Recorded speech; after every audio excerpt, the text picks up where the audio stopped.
Hello, Garland Nixon here, and the Ukraine conflict is causing some big changes in the world's money thing, supply, whatever. Let's talk.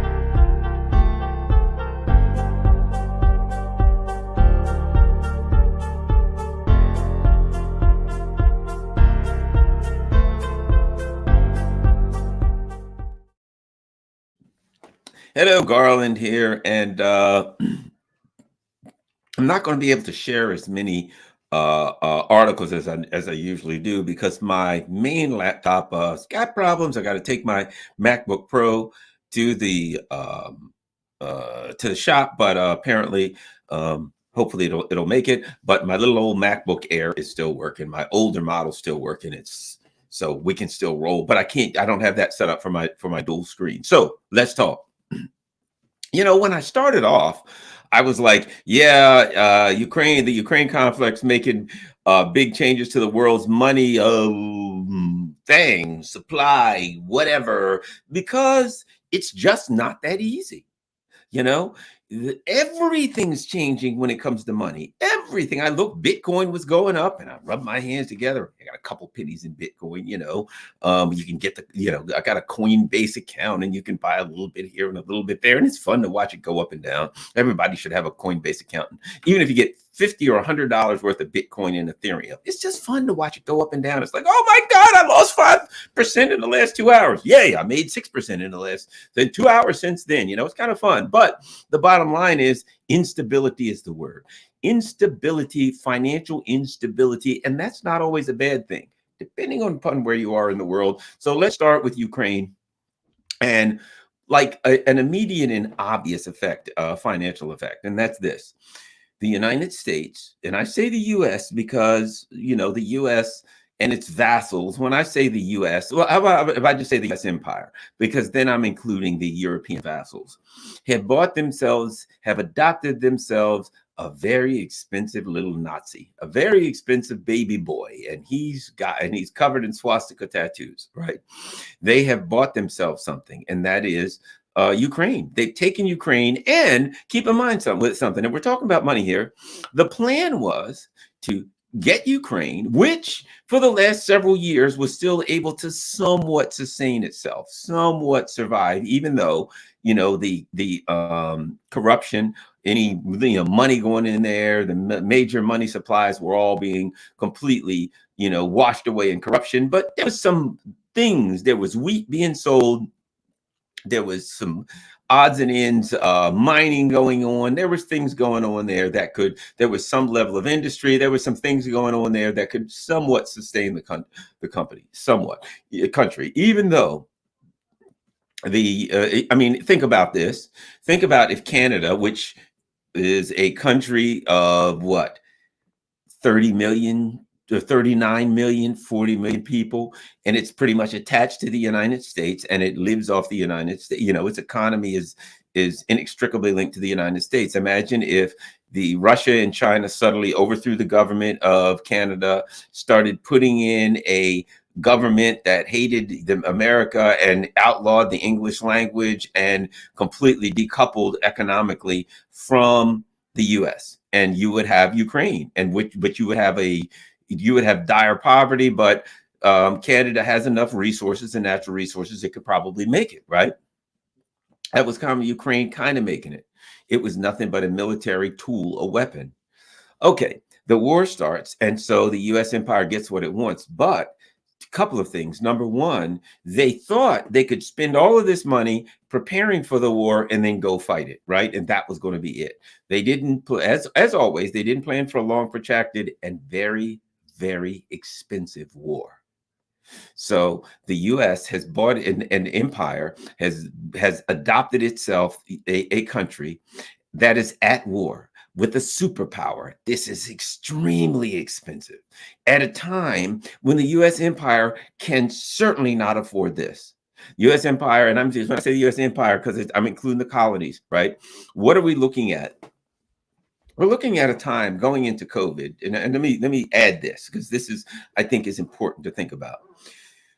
You know, COVID struck in 2020, early 2020, first 2, 3 months, right, when the whole thing happened. And in October, a few months before then, if you remember, the repo market started crashing, and there were signs, bad signs, real bad signs that the markets were going to crash, that they were going to implode, because everybody knew it was just a scam anyway. And everybody knows that, you know, Wall Street's a scam, that it's a Ponzi scheme. And that Ponzi scheme was about to crash.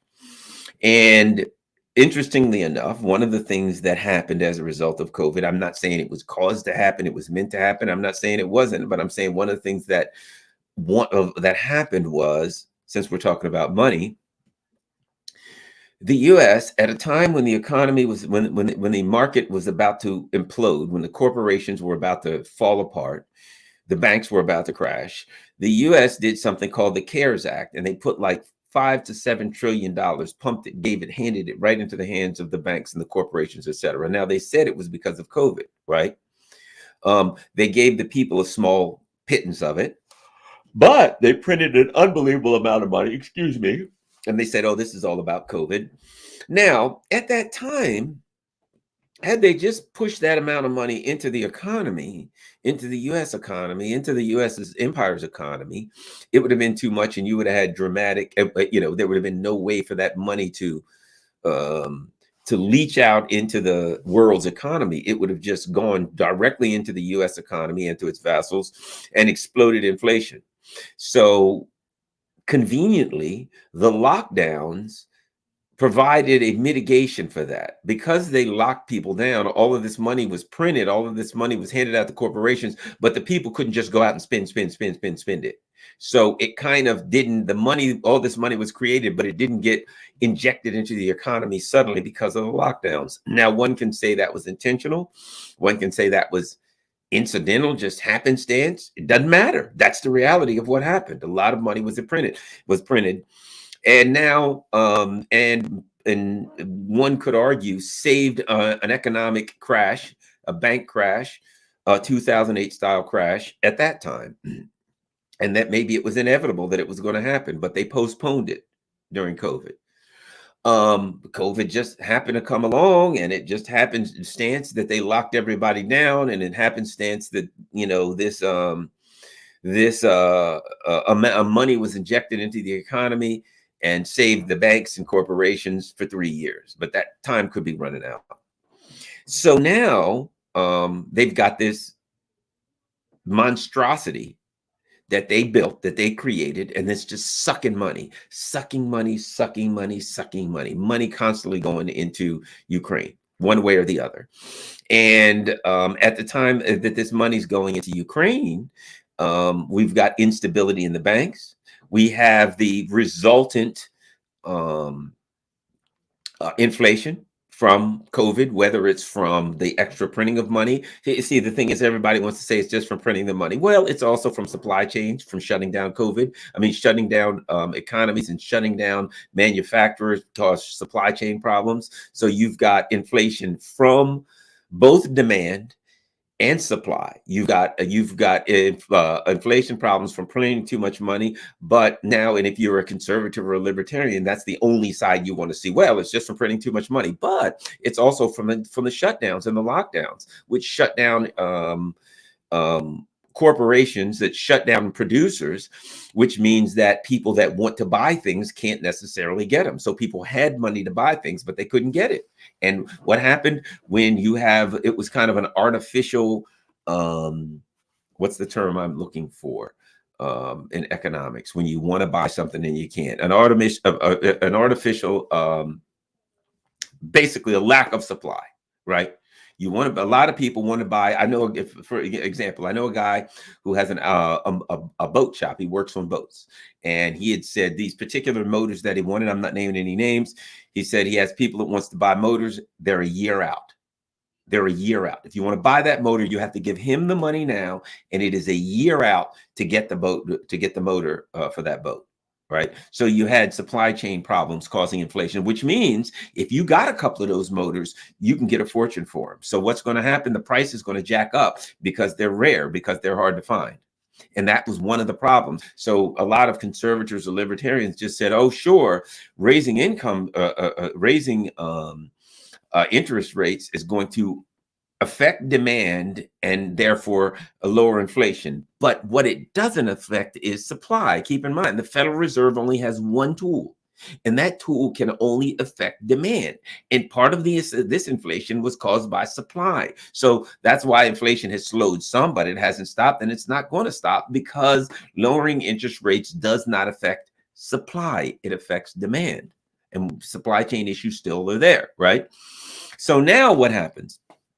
At a time when I could go on and on for what's happening with the banks and why they're crashing, why that was inevitable, the U.S. was in kind of a double bind. It had to try to do something about inflation, but knowing that what it was going to do about inflation was only going to have but so much effect, because the interest rates were not going to affect supply, and knowing that the issues that they had in the banks were going to be exacerbated by raising interest rates. So if they did, they were screwed. If they didn't, they were screwed. Bottom line is, we're in a situation where the economy was bound to go into stagflation and some sort of extreme level of either recession or depression. Inevitable.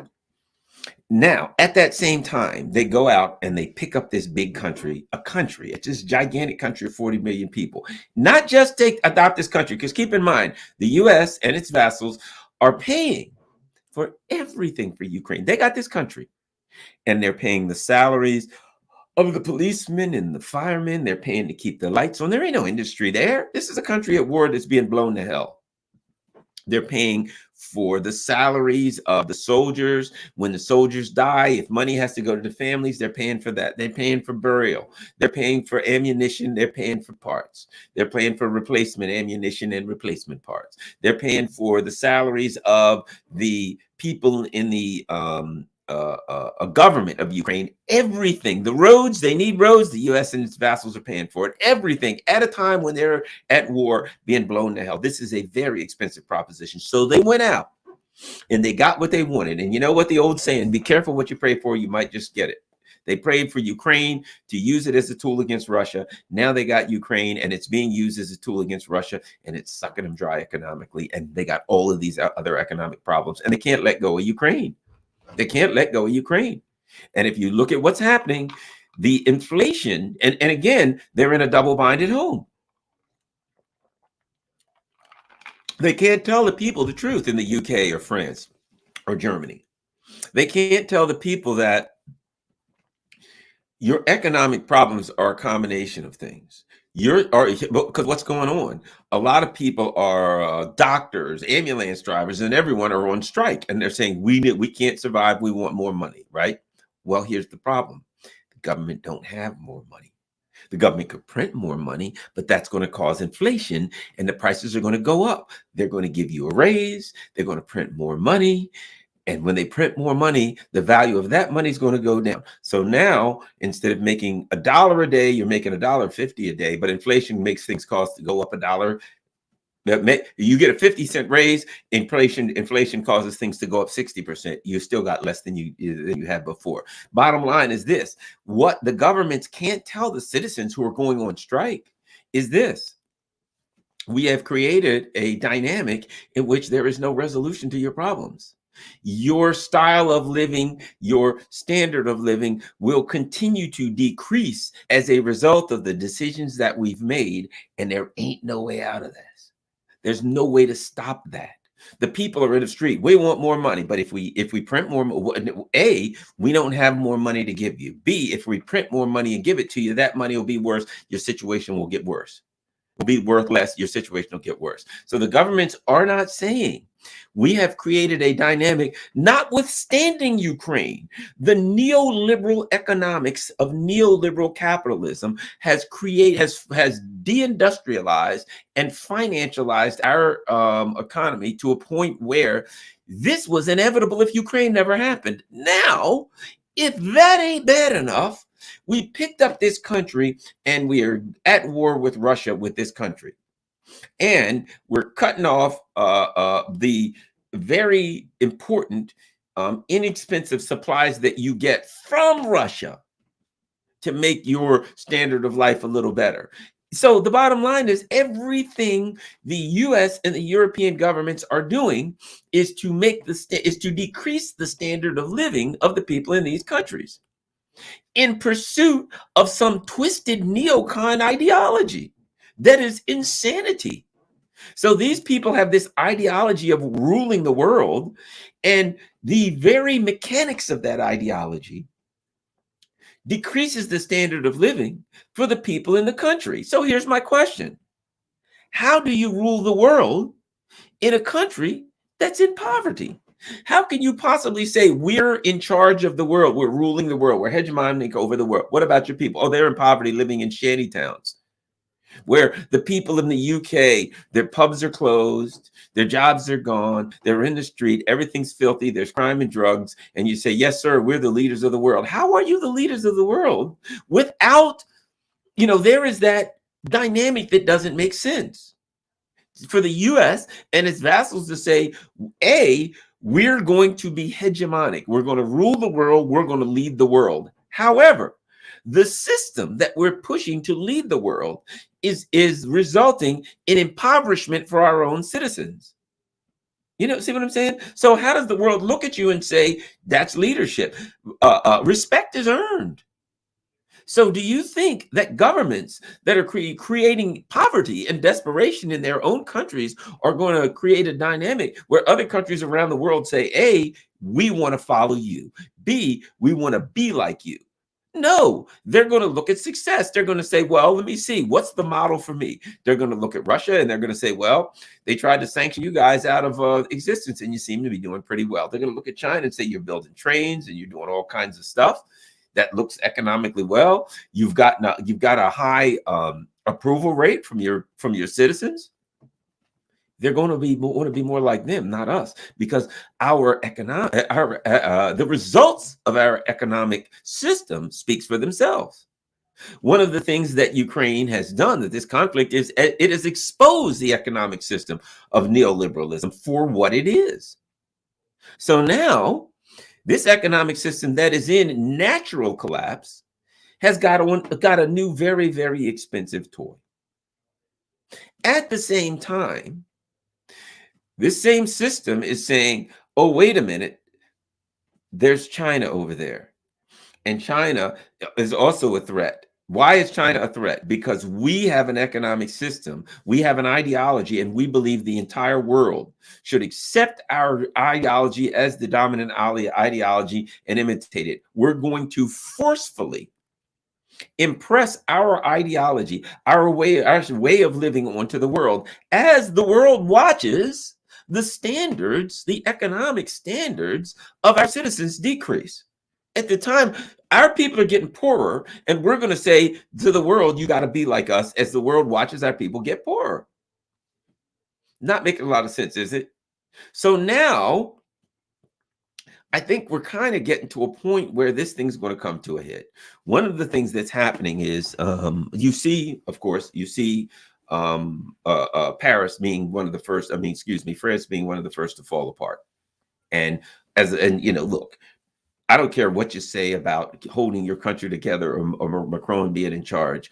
If the people are in the street burning everything down and running in all different kind of directions and going crazy, it's going to have a significant effect on their economy. They're blocking, the people in France are like blocking these refineries and things. So France's economy is not going to get better. Meanwhile, the West Africans are kicking France out. The West Africans, where France was stealing gold and all kinds of stuff from the African people for centuries, are saying France has got to go. You can't steal our stuff anymore. So France, one of the reasons that France was a world power was because they stole so much money from the African people. And the African people are saying that ain't happening no more. Get out of here. So the IMF recently, I think, lent $13 or $16 billion to Ukraine. That is a sign right there. Because, as you may already know, there are some rules for IMF loans. The IMF is not allowed to lend money to a country that has no hope of paying it back. Ukraine is at war. Ukraine is losing vast swaths of the country. and vast swaths of the people. Out of like 40 million people in Ukraine, I believe like 25 million are left and counting. So a lot of people have left. And again, don't underestimate the reality of those 15 million people. There is a number, there is a dollar number on those people. If millions of those people have gone to Russia, but again, Russia was ready for this. And Russia is not in the same economic situation as the neoliberal countries. A lot of them have gone to all over to Western Europe. A lot of them have gone to Poland and the Baltic countries. So you've got all of these Ukrainians. You got 15 million Ukrainians that got to eat. They got to have a roof over their head, and you displaced their country. And I have heard, whether it's true or not, you might have heard it also, that at the time that the Ukrainians had a deal with the Russians to end the war, that when Boris Johnson went to Ukraine and told the Ukrainians not to take the deal, that he subsequently promised them, don't take the deal, and we'll provide all the weapons and money you need as long as you need it. That it was like, don't take it, and we got your back. And that's one of the, see, they put themselves in that situation. How are they going to back out? Now, keep in mind something, you can't trust the West anyway. I mean, you can't trust, the U.S. empire is those neocons. I'm not going to say the West, because there are a lot of good and honest people. I'm numbering with a lot of good and honest people. I'm saying the neocons. Can't trust them as far as you can throw them. So they will make that deal and not keep it. But what we're looking at is a situation where the U.S. empire has had to, and I think that IMF loan was printed money, has had to come up with 13, 16 million to keep Ukraine going. And here's the problem. That cost ain't going away. Doesn't matter if the war stops, which again, we've talked about that over and over and over. Russia is going to keep going. They ain't going to stop, and they're ready. They ain't going to stop, and they're ready to keep going. So the U.S., I've heard $7 billion a month to keep Ukraine going. But keep in mind something, you're talking about Ukraine. So out of the money that you give to Ukraine, I'm willing to bet 40% of it is stolen and gone in corruption. 40% of that is gone, is in Cyprus and the Isle of Man and Delaware, anywhere that you can launder money, it's gone. It's gone to FTX everywhere, right? It's in the crypto scams. I mean, if there's a way to launder money, it's being laundered through Ukraine. So they're left with a country right now that's lost a big part of the East, that's lost a big part of the area where they plant wheat, lost a lot of mines, lost a lot of coastline. And as it looks, I think they're going to end up losing Odessa. I think they're going to end up landlocked because, as we've discussed, the neocons don't have a way of negotiating out of this. The neocons can't negotiate out of this. So they don't have the tools necessary, the emotional tools necessary to accept what they would have to take. So Russia is going to keep on the march. And I would think eventually make it up to Transnistria. And you're going to have a big old impoverished area that doesn't have access to the sea and doesn't have much industry and doesn't have much of anything. It's going to be a big, gigantic welfare state. They talk about allowing it in the EU, right? Well, if they allow Ukraine, and I hope they do, good. They allow Ukraine into the EU, wonderful. Take it and take what's left of Ukraine into the EU. And when you do, it's all yours. You got to feed them. You got to put roofs over their head. You got to take care of them at a time when your own situation is going to hell. They got themselves a mess. Why? If I can't feed my 3 kids, why would I want to say to somebody else, hey, that guy over there's got 20 kids. Yeah, I'm going to go take him and his wife and his 20 kids and feed them too. I mean, I can't even feed my 3 or 4, whatever they are. Right? That wouldn't be wise, would it? And that's what we're doing. Why? Because we hate the guy's next door neighbor. We'll fix his next door neighbor. I'm going to take his 20 kids and I'm going to buy him guns and all kinds of things to fight his neighbor and keep him going. Who can afford to do that? We can't, but we're doing it because of a mad ideology. So in the immediacy financially, before you even get into how the Ukraine conflict is affecting the world's money from the perspective of de-dollarization, and from the perspective of various and sundry new economic blocks that are forming within the empire, it has bitten off far more than it can chew. And as the economic situation grows more dire within the US empire, the call for decoupling from this drain, from this weight on our back will grow louder, but they can't do it. What are they going to do? Because if they give up, if the US empire says, look, we can't afford Ukraine anymore, then what happens to Ukraine?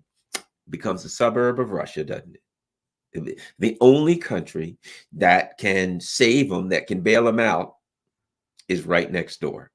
And it wouldn't shock me. I'm not making this as a prediction, but think about this for 1 second. What happened in Vietnam? The Communist Party, let's be honest about it. The Vietnamese people overwhelmingly didn't want to be under the U.S. You know, the French had been there and they had fought the Communist Party of Vietnam, and they got their asses handed to them at Dien Bien Phu. You should look that up. The French arrogance again. Let me just say this. Think about Dien Bien Phu. The arrogance there. France is in French Indochina, better known as Vietnam, and they say, we're going to show these little Vietnamese people how stupid they are. We're going to build a fort, Dien Bien Phu, way out in the middle of enemy territory, just to show them that we can operate in their territory. That's how powerful we are, at Dien Bien Phu. And they built it in a valley, down on flat ground, with hills around it. Militarily speaking, you can see the problems in that. Arrogance. That's how we get. That's what happens every time. And so they build this out, and instead they'll go out and they're running strikes against the Vietnamese, etc., from the fort at Dien Bien Phu. They're going out and we're going to show them they can't do anything. They can't do anything to stop us from resupplying and striking them from deep within their own territory. They don't have any mechanized ways of bringing guns up the mountains and getting us. So what did the Vietnamese do? Well, they had people. They literally used thousands and thousands of people, and they dragged 212 big artillery guns in the mountains around Dien Bien Phu, pointing down. And when they opened up, the battle was over in a hurry. What was it, like 7,000 people, Frenchmen lost in the first couple. I mean, imagine you're in a fort and there's 212 guns on the mountains around you, pointing at you, and they all open up. It ain't going to be a happy day. And it wasn't for the French. And they got ripped to shreds, and their asses got ran right out of Vietnam when they lost the Battle of Dien Bien. It wasn't a battle of Dien Bien Phu. Let's not call it a battle. That would be overstretching it. Arrogance, hubris. They got ran out. The U.S. comes in. We're going to defeat the Communist Party. They're there. They lose 50,000, 600,000 wounded. They leave. And who's in charge? The Communist Party of Vietnam to this day. They go into Afghanistan. Why? We're going to run out those damn Taliban. The Taliban's run out of power. They're there for 20 years. And who's in charge? The Taliban. Have you noticed a pattern here? We go in and we say, we're running these guys out, and we stay there for X amount of years, and we leave, and whoever it was is back in charge. What's going to happen in Ukraine? Let me tell you what's going to happen. We come into Ukraine, we're going to run the Ruskies out. We'll be there for how long we're there. We're going to leave, and the Ruskies will be in charge. Ukraine will be that's the pattern. It only makes sense. And when economically this thing completely collapses, the only people that the Ukrainians can turn to will be next door on their border. Brother, can you spare a dime? They will ask the Russians for a handout at some point. And the Russians will own lock, stock, and barrel Ukraine. Let's not forget the whole Chechnya thing. The U.S. was behind that. The U.S. was, they were going to use this whole Chechnyan war to hurt the Russians. And what happened? Not only did the Russians win, but now the Chechens are very, very proud to be part of the Russian Federation. And no one's fighting harder in the SMO than the Chechens. Very proud, very, very valiant fighters. Chechens are tough and brave fighters. Known worldwide for that. All right. So in the long run, we're going to spend all of this money. The Russians will be in charge of Ukraine. Ain't no way around that. But the other thing, so, that's the bottom line. The U.S. is bitten off something the more they can chew, and at some point they're just not going to be able to afford it. And at some point, Ukraine's going to have to turn next door to their big neighbor if they want to survive. They're going to, that's their only hope. And some of the other countries right now, the Polands of the world, the Baltic states of the world, they're the ones that are getting massive amounts of, unthinkable inflation. And it's only going to get worse. And again, why is the inflation so bad? Because they hate Russia and they're on Russia's border. And they need to do business with Russia. The idea that Mexico or Canada could cut relations and stop doing business with the United States and survive economically is preposterous. And the idea that Poland and these other states that are on Russia's border, this big, powerful economic giant beside them, and they're going to stop doing business with them because they don't like them, and they're going to do the bidding of some country that's 5,000 miles away. There'll be a price to pay for that, and they're paying it right now. And at some point, I think in a number of these countries, there will be political upheaval and there'll be other people in charge.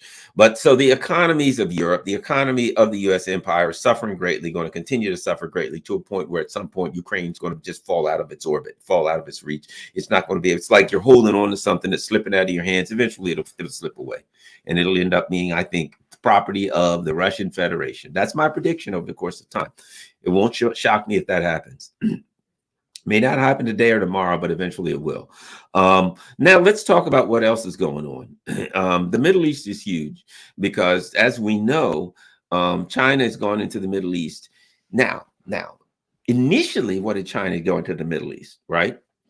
Initially, what China has done is they've gone into the Middle East and they're making friends and influencing people. They're already buying stuff from people. They're already securing oil. They're securing, the natural resources that they need, gas and oil from the Middle Eastern countries, right? Money talks, bullcrap runs a marathon.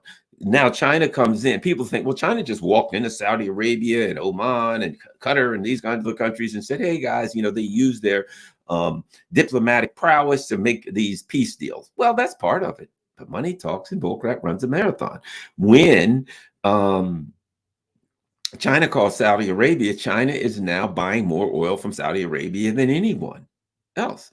A number of these countries are looking at China and they say, those are the people who have the big industry. Those are the people who are buying our products. Those are the people who, this is who we're eating off of. How do we eat? When Xi Jinping, that's how we eat. So when Xi Jinping calls, you answer that phone. They don't answer for Biden. Biden calls, he just wants another war. When Xi Jinping calls, his money going to hit the table. Money's going to, coins are going to hit the table and ring. So they're picking up that phone. Hey, what's happening? And Xi Jinping then has room to talk to him. He's got something to offer. You're going to listen. And he's like, look, man, dudes, you need to talk. I'm your best customer, right? Yeah. I'm keeping you fed, right? Yeah. Okay, here's what we need. I need you to do me a favor. Can we turn down the volume on this whole Iran, Saudi Arabia thing? The U.S. is over there. They're aggravating the hell out of me, you, and everybody else. Biden, he's stumbling around like a blithering idiot. Look, we got to make a move here, guys. We got to work together.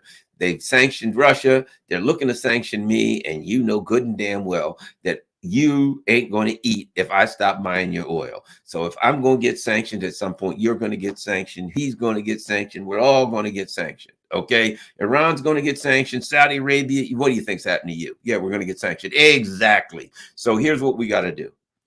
Either we're going to hang together or we're going to hang one at a time. I say we hang together. And they say, let's do it. Think about it. It's not just diplomatic prowess. Now, don't get me wrong. You have to be able to play that card, but you got to have the card to play.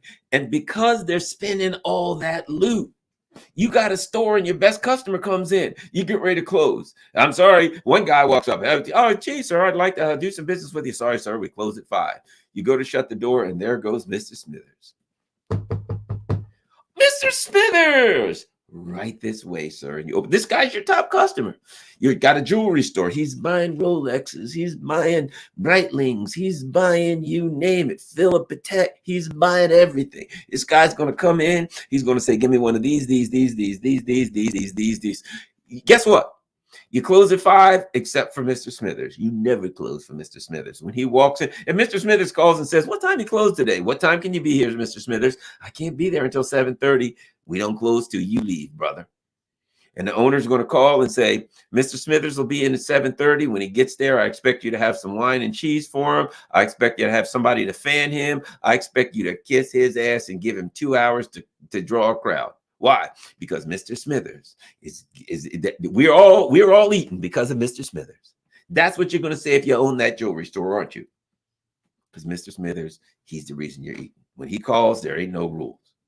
When Mr. Biden calls, who comes in every now and then and buys a fake cubic zirconium ring for $25, yeah, slam. Who is it? I just looked at the caller ID. It's Mr. Biden. Oh, God, don't answer that. I get sick and tired of selling that guy cubic zirconia. He's out of here, right? You got nothing for him. Mr. Smithers, that's how you eat. Guess what? President G is Mr. Smithers. When he calls, you're picking up the phone. Everybody, you notice what's going on? What's going on with Macron? Everybody, Spain, the Spanish ambassador, president, whatever the hell he is, Lula, everybody's going to see Mr. Smithers in Beijing. Why? Because everybody's eating off Beijing. That's how they eat. They're selling wheat, they're selling sugar cane, they're selling oil, whatever they got. Old Xi Jinping sitting there with a checkbook, ready to write him a check. "What you got over there?" "Oh, we got some sugar cane." "We'll take all you can grow." That's the other thing with that monstrous economy. What does Beijing say? "We want to buy the sugar cane." "Okay, sir. How much do you want?" "How much you got?"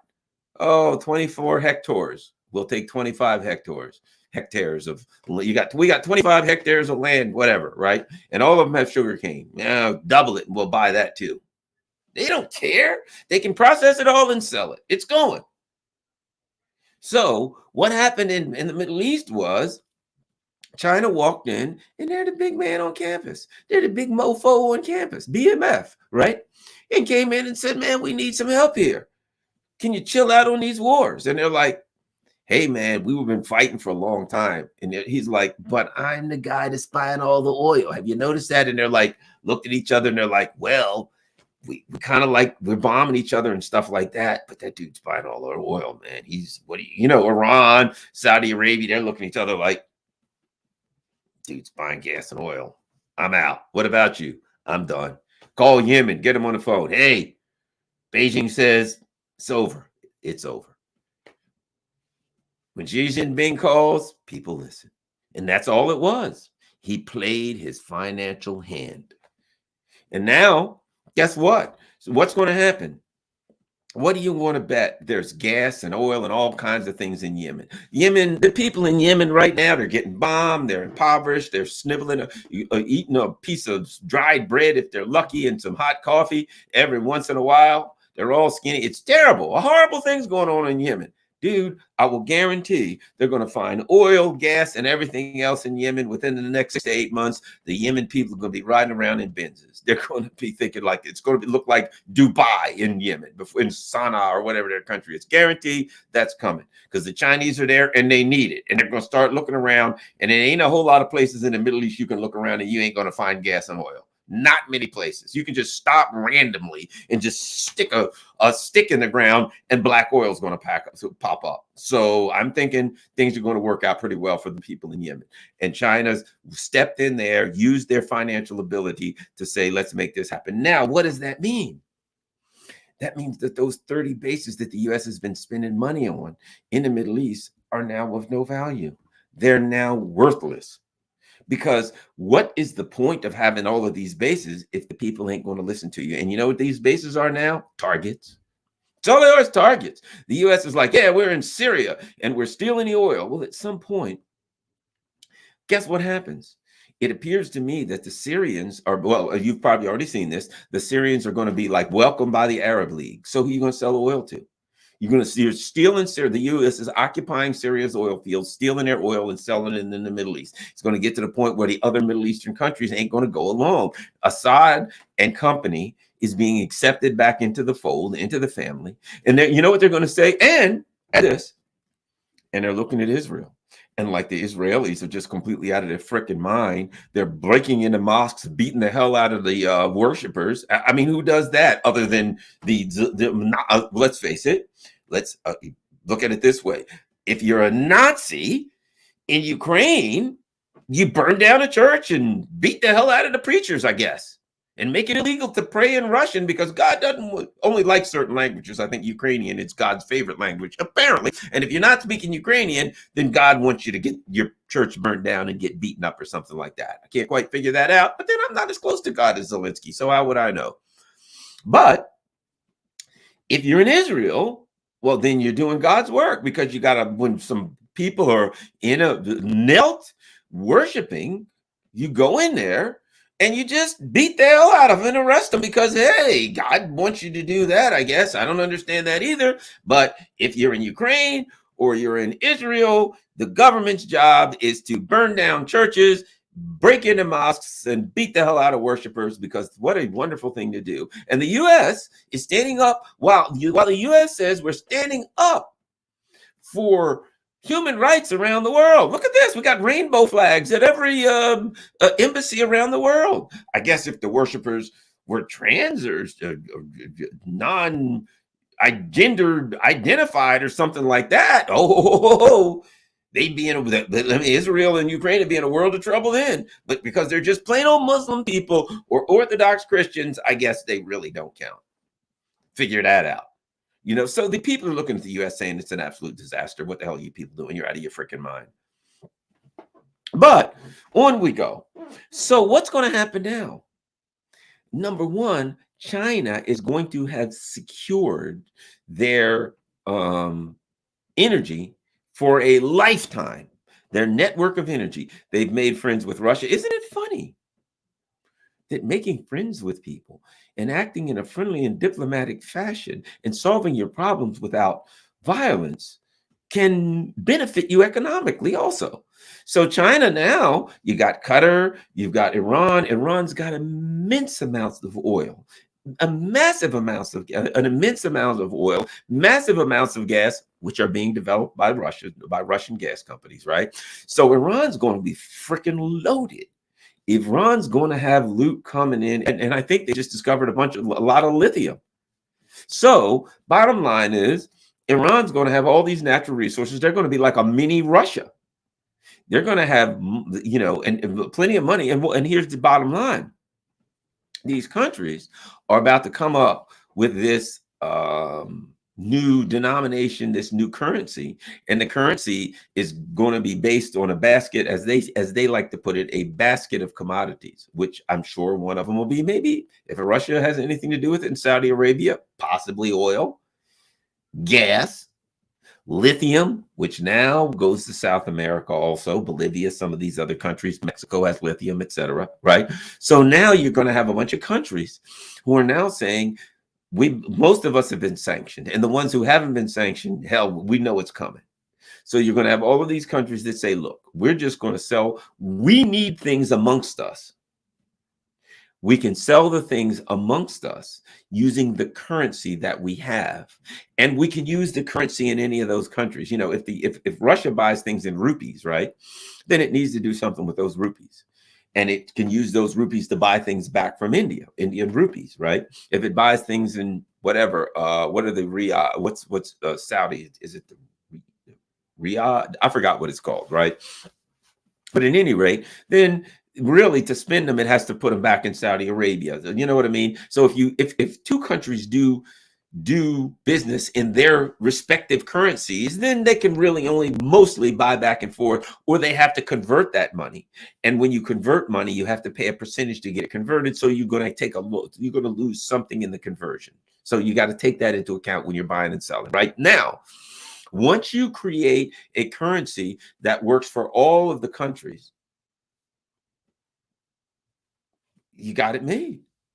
You don't need dollars. You don't need to convert anything. You don't need to worry about sanctions because you're not part of the dollar system. Sanctions don't affect you in any way.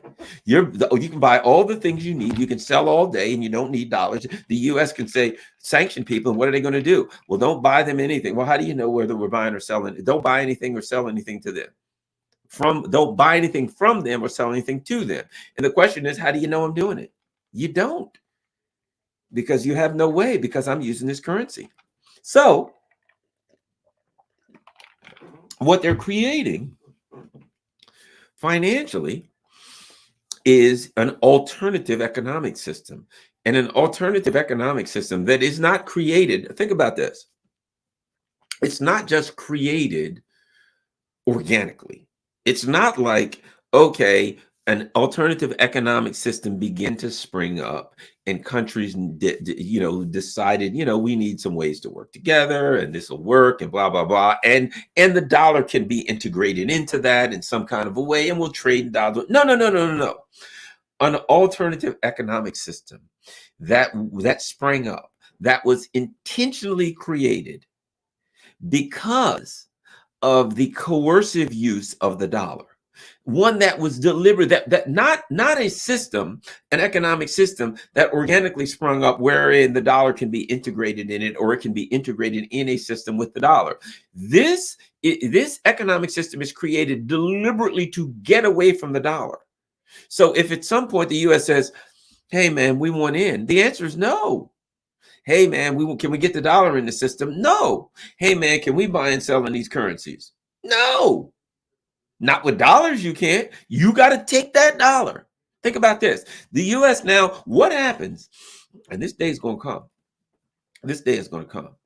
What happens when Saudi Arabia says, when Qatar, see, if Saudi Arabia just did it, you could overthrow their government. What happens when Saudi Arabia and Iran, Venezuela, nobody's got more oil than them, right?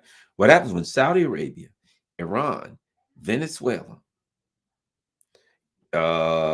Russia, right? The OPEC, and include Venezuela in that, OPEC plus one, which is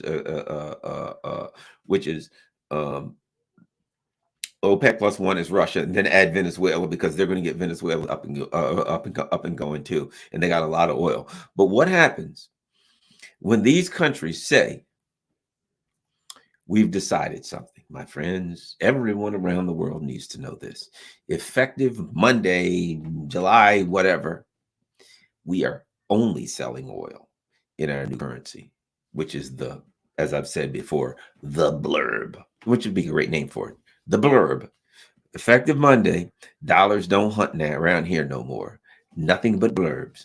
If you want oil from Russia, if you want oil from Qatar, well, they're mostly gas. If you want oil from the United Arab Emirates, if you want it from Kuwait, if you want it from this country, that country, what's Kuwait going to do? Even though they're under the U.S.'s thumb, what are they going to do when the rest of the OPEC says it?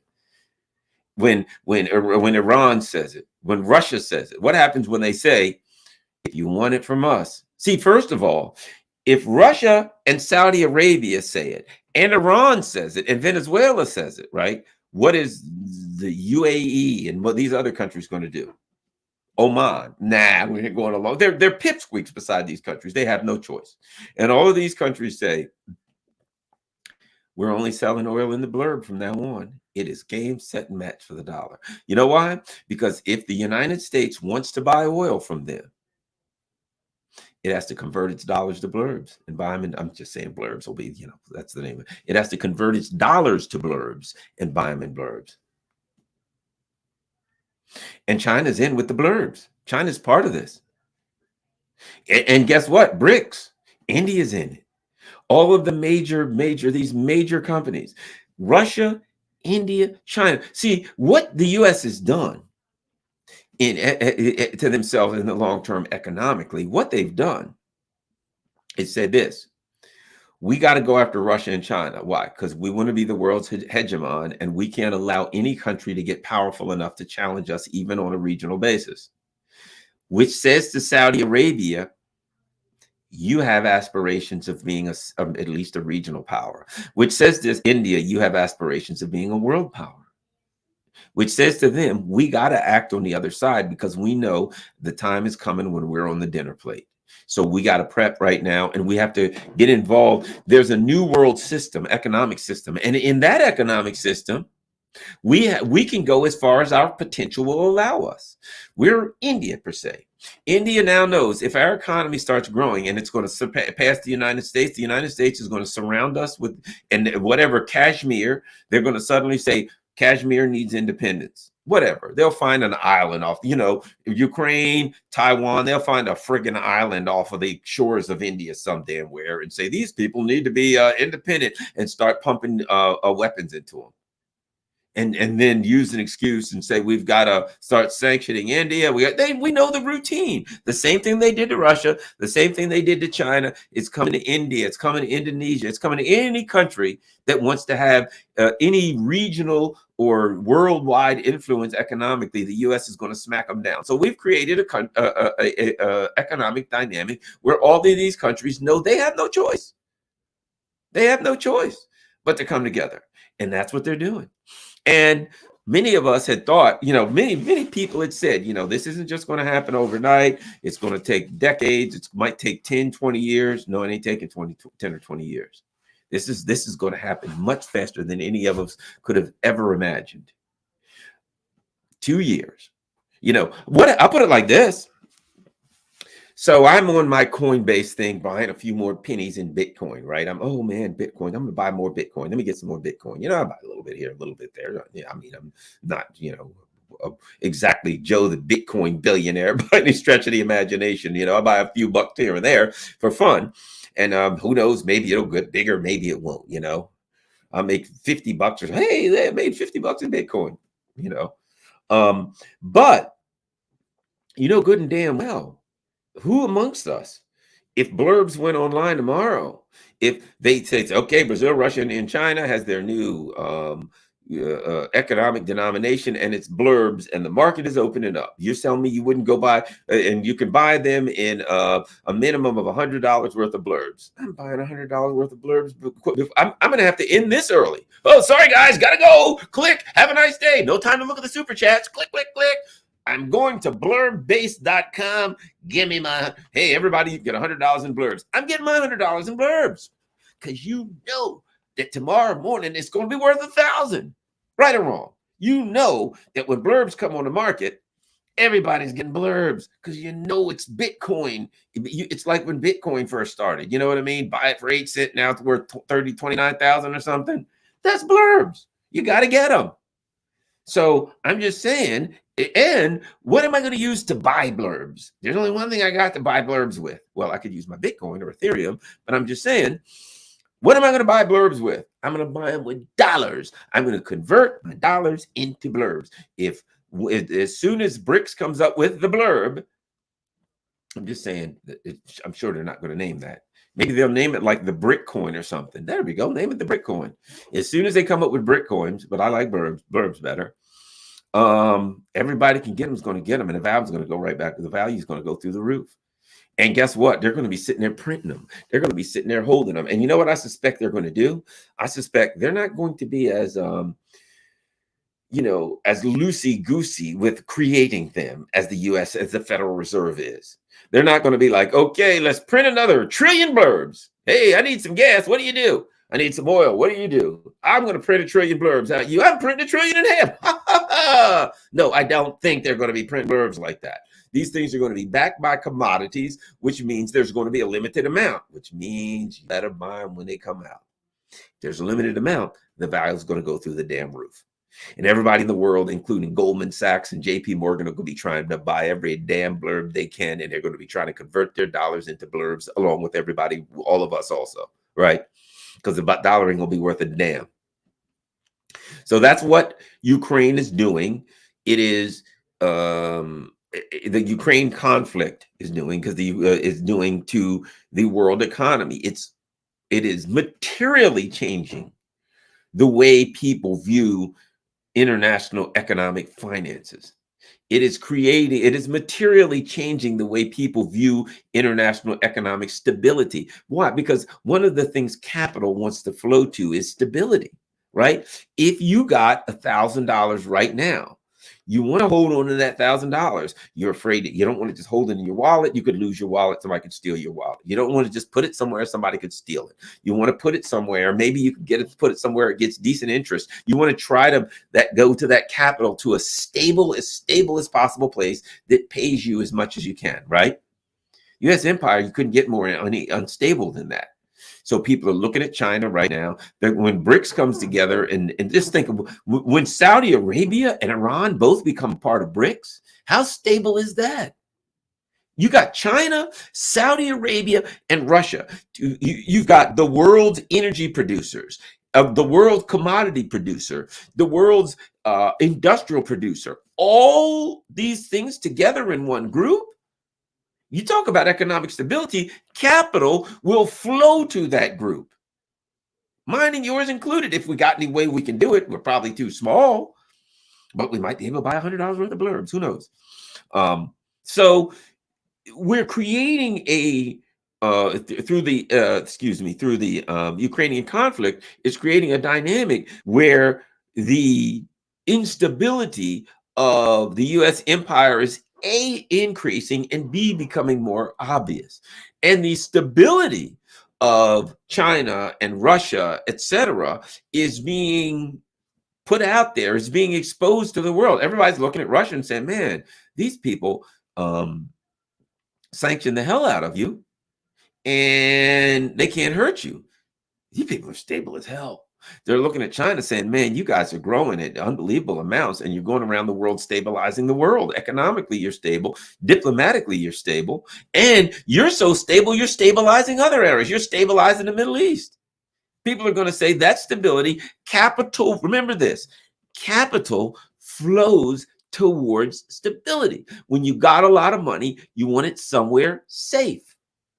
Somewhere where people aren't going to take it from you, somewhere where ideally it will grow. So that stability and safety is going to be where the world's capital starts going from unstable dollars and unstable euros. The euro, here's my guess. The euro crashes first before the dollar. The euro crashes first because, I mean, look at what's going on in the European countries. You know, they got to borrow like hell and they got no hope.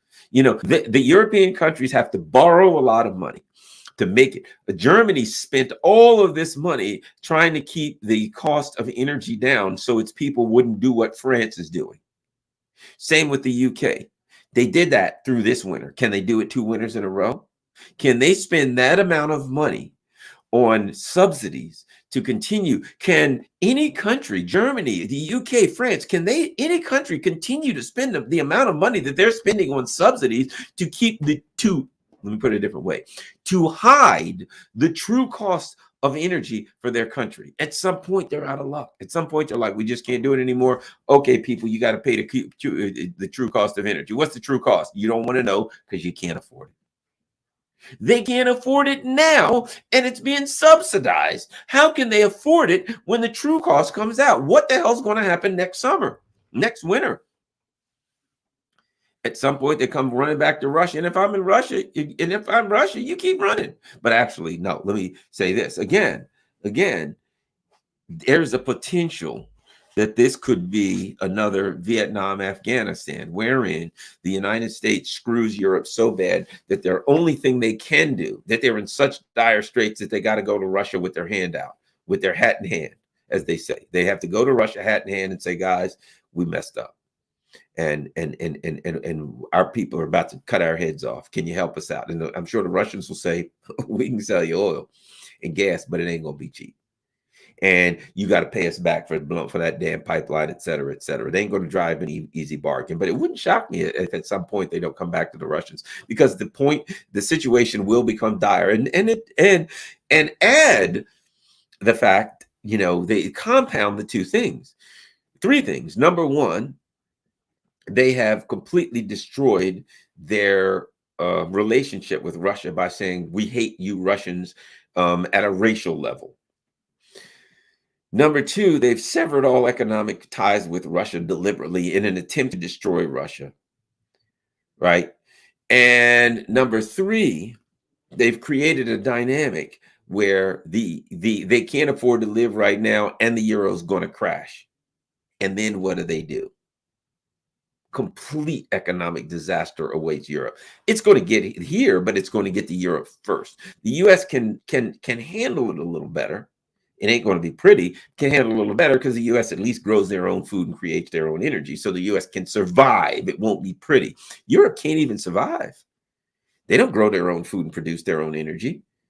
They do none of the above. They cannot survive. Bad times are waiting for Europe, and they're going to come. I think they got to come crawling back to Russia at some point economically. It's going to, and the bottom line is this: it's going to come back to BRICS. It's going to come back to Brazil, Russia, China, India, South Africa, etc. So, bottom line is, I will end by saying the two things, and that is, number one, the U.S. empire has bought a very expensive stepchild who they put at war, which is Ukraine, and they're not going to be able to afford to support that expensive child for but so long. They can't afford it now. Number two, they've created a dynamic where an alternative economic system specifically has been created to for people to be able to survive and fight against the brutal, coercive nature of the U.S. international economic system. And so that system's going to operate outside of the dollar, and the dollar is not going to even operate parallel to it. It's going to operate not intentionally, but in a manner that will crush the dollar, and the euro dies first. So that's the disastrous. See, let me end up by saying this. This has to happen for this reason. Because the U.S. empire is run by neocons, ideologues, and neocons. Neocons don't care about the people. Neocons don't care about economics. Neocons have a ideology, have a sick and twisted ideology. They're ideologues. They're Jim Jones. They're Jonestown. They don't give a crap about that stuff. They have all the answers. They know how to do it, right? So when people say to the neocons, but how's it going to affect us economically? They say, we've got to win. We've got to rule Russia. We've got to maintain the rules-based order. They don't know anything about they don't care. They're looking at the rules-based order, whatever the hell that is. We got to maintain world hegemony. That's all we know. And if the people in our country have to think about Hitler, Hitler didn't give a damn. What did Hitler say towards the end? He says every man, woman, and child should pick up a weapon and defend Germany. And if they all die and they're unable to defend Germany, then they weren't worthy of it, right? So the neocons' position is this: Americans, you're all dying. Europeans, you're all starving to death and you're dying. Pick up you should be willing to make that sacrifice so that we can maintain the rules-based order. Look at Ukraine. They're sacrificing their lives by the hundreds of thousands. They're giving everything for the rules-based order. Look at the poor Europeans, albeit they're not intentionally doing it, but they're rulers. Their leaders, their quisling leaders, are sacrificing their way of life, their economic standard of living. Everything is being sacrificed. All of their pensions and their health care. The Europeans are sacrificing all of that for the rules-based order. You notice the pattern here, right? So everybody's sacrificing everything for the rules-based order. Americans, you got to sacrifice, give it all up. Take one for the team. Everybody sacrifice for the rules-based order. And in the end, you still ain't going to have the rules-based order. It's just a heartbreaking liar's promise. But neocons don't get that, and they don't really care, because they'll be 100 years from now, they'll have nothing, and they'll be shaking their fists. Oh, we're going to get this rules-based order, and we're going to preserve the rules-based order. When, like, it's long gone. All righty. Let us start and take a peek.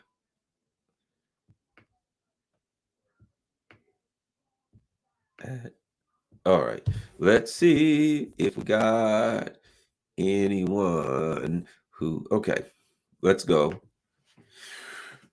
Jungle Dijin says, hi, Garland from Oz, the 50-something prefectorate of the empire. What cabinet position would you nominate as first preference if you were to be appointed by the next administration under Kennedy?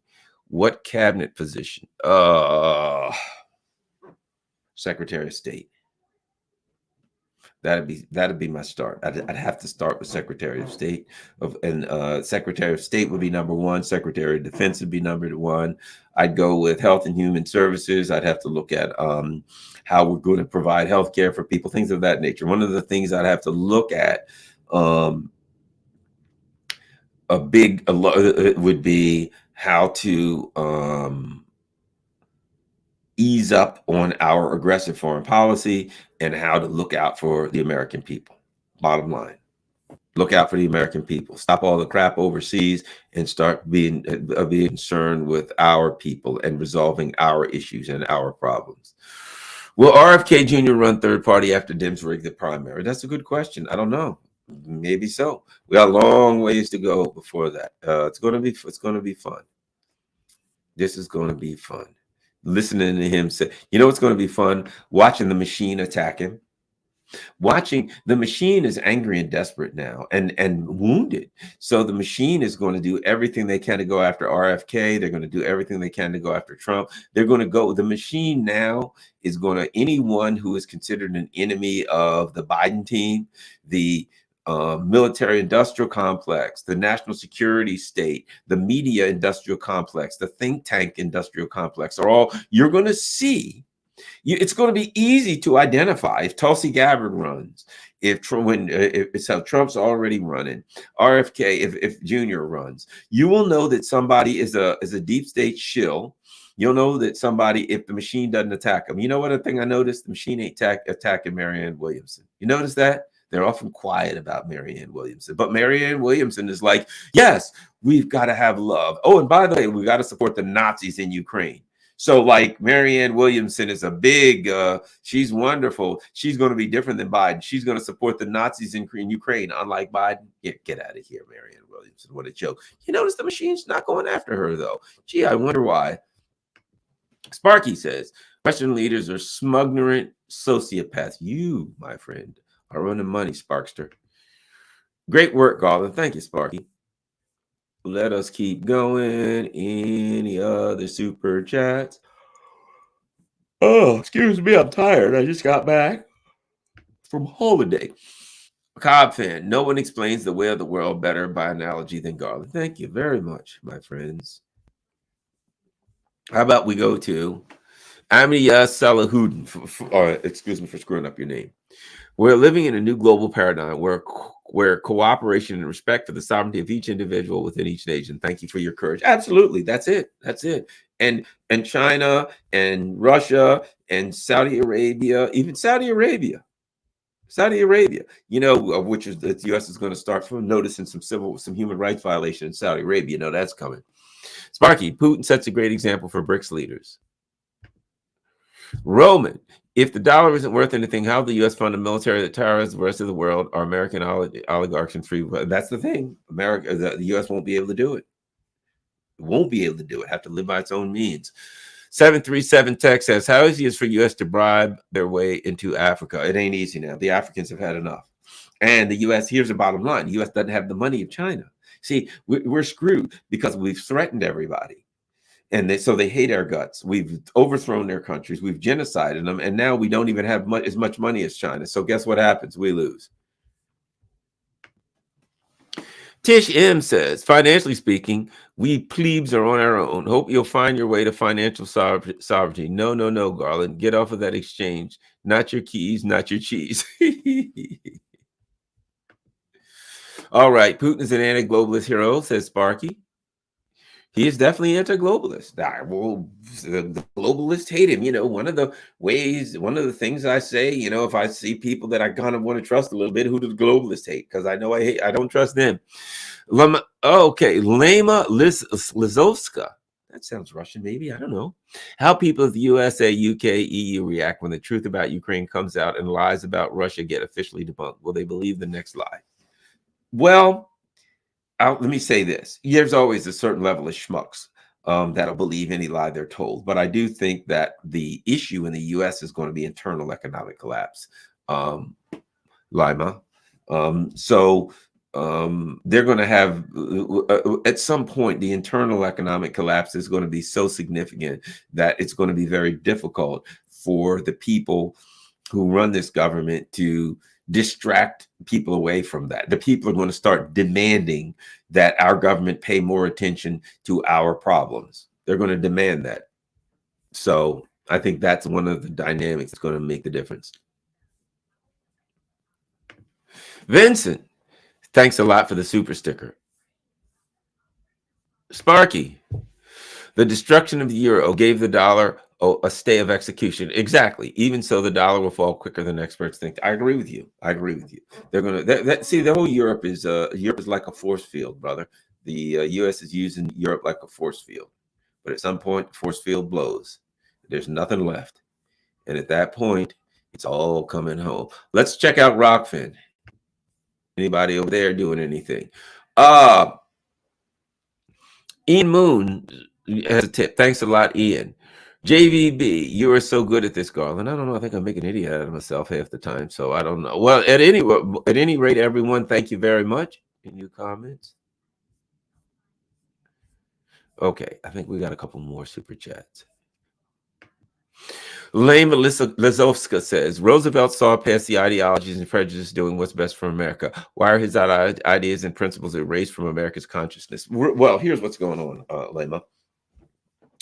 It is the ideology of what we're looking at is an ideology of neoliberalism, and the neoliberal ideology is parasitic, and it has been parasitic on other countries, and now it's extracting wealth from its own citizens. So the neoliberal ideology has been trying to wipe out Roosevelt's New Deal for many, many years, and they have been pretty successful at it. And now they are reaping the benefits. So for the last couple of decades, the very wealthy have been extracting all of the wealth from the economy. And now the good news is they got what they want. The bad news is they got what they want, because now the rest of the economy is going to fall. There's nothing there.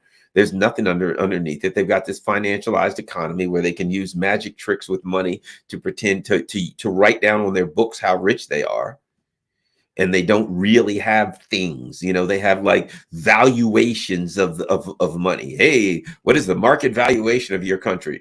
It's $1 trillion. How much is your money country making? Well, we're not exactly making a profit yet, but our market valuation is $1 trillion. We're not making a penny. Those are the kind of things that they do. They have a market valuation of a country for $200 billion that hasn't made a stinking dime. It is all done with smoke and mirrors. And at some point, guess what happens? At some point, you're not digging oil out of the ground, and you're not making widgets, and you're not selling wheat. You got magic market valuation. And at some point, people get hip to it. And that's what happens with neoliberalism. And that's why neoliberalism is doomed, my dear friends. Doomed. It's doomed to be caught by with reality. It's doomed that reality will eventually break through. Basil Bashkov, neocon should go back to Blowback University for an extension course. They're going to, guess what, my friends? You're right. My friend, they will get a course from Blowback University. All right. Well, you all, let me just thank everybody and say let's see. Oh my God, it's almost 11 and I got to get up in the morning. Well, I'm going to hit the sack. Thanks a lot, everybody. Don't forget, you see everything scrolling across the bottom. If you can help at Patreon, whether it's $3 or $5 or whatever the heck it is, dollars, make sure you do that. Additionally, if you can help at buymeacoffee.com, that's always good. And of course, follow me on Telegram. I've got my at patreon.com, of course, and PayPal, or I've got my I'm looking at as everything goes across here, trying to say that Cash App information is also there. Last but not least, Rockfin, ROKFIN, rockfin.com/Garland Nixon. Don't forget, you can go to Rockfin and become a member, absolutely no cost, and you don't see any advertisements. So please go over to Rockfin and become a member of my Rockfin channel at no cost. However, Rockfin does not do, it's an alternative platform. Rockfin does not do any advertisement. There's a lot of great shows on Rockfin, and importantly, Rockfin doesn't do censorship, so please go over there in case they throw me off of YouTube. You can be a Rockfin member. If you want to be a subscriber, I would appreciate that. That's how Rockfin stays on the air, from subscribers. Please, if you can afford to subscribe to my channel, Rockfin, I would appreciate it. It's $14.99 per month. If you sign up for a year, it is like $12 to be a subscriber to my channel, and I would appreciate anybody can do that to help keep channel going on Rockfin. Become a subscriber, and I do a subscriber only show every Wednesday from 9 a.m. to 10 a.m. with Scott Ritter. So if you can afford to become a subscriber on Rockfin, that would be highly appreciated. If you can't, just become a member. You'll get everything except that one show every Wednesday. Thanks a lot, everybody. Have a great day. I'm out.